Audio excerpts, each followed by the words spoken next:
Muslim atau non-Muslim, sama-sama kita berdoa kepada Allah dan kepada Tuhan. Itu yang penting. Kita datang sini supaya semua sihat, walafiat, turun dan lagi pun pergi dan balik dan selamat.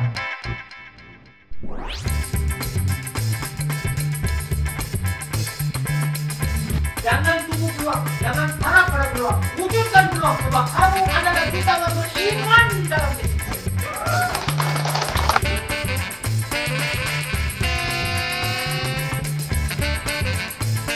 Orang ada migrain tak boleh minum kopi. Tapi kenapa kopi kita boleh minum? Kenapa hanya kopi kita orang yang ada migrain boleh minum? Orang yang tak minum kopi boleh minum. Orang yang ada anxiety boleh minum. Kenapa?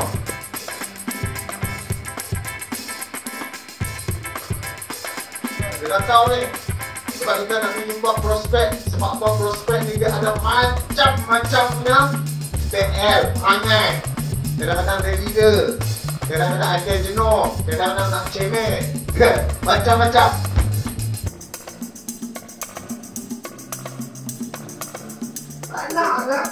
Tak nak kan dapat gol pak.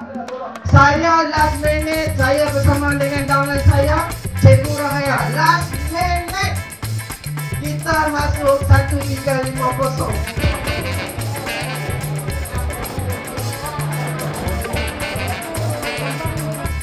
Nak tahu tak kopi apa? Mesti nak tahu kan? Kopi yang lagi cantik, lagi... Tahu kakak ni Asma kan? Betul. Bagus sangatlah Royal Goodness ni. Orang ni dihasilkan founder adalah seorang doktor.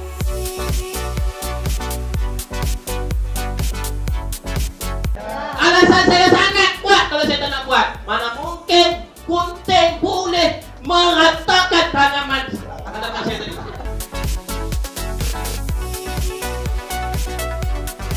Alhamdulillah, saya ikuti daripada perkembangan daripada tuan-tuan dan perempuan.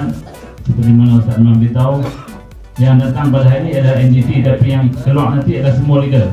Jadi peranan itulah harus diambil oleh tuan-tuan dan perempuan untuk meneruskan perjuangan kita dalam SND7